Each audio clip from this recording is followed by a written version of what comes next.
الرسول بما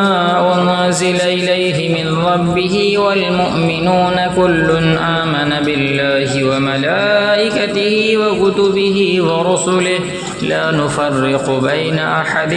من رسله وقالوا سمعنا وأطعنا غفرانك ربنا وإليك المصير لا يكلف الله نفسا إلا وسعها لها ما كسبت وعليها ما اكتسبت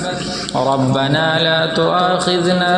إن نسينا أو أخطأنا ربنا ولا تحمل علينا إصرا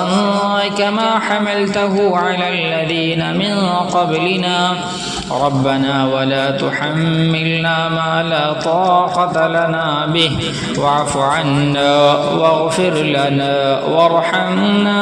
أنت مولانا فانصرنا على القوم الكافرين.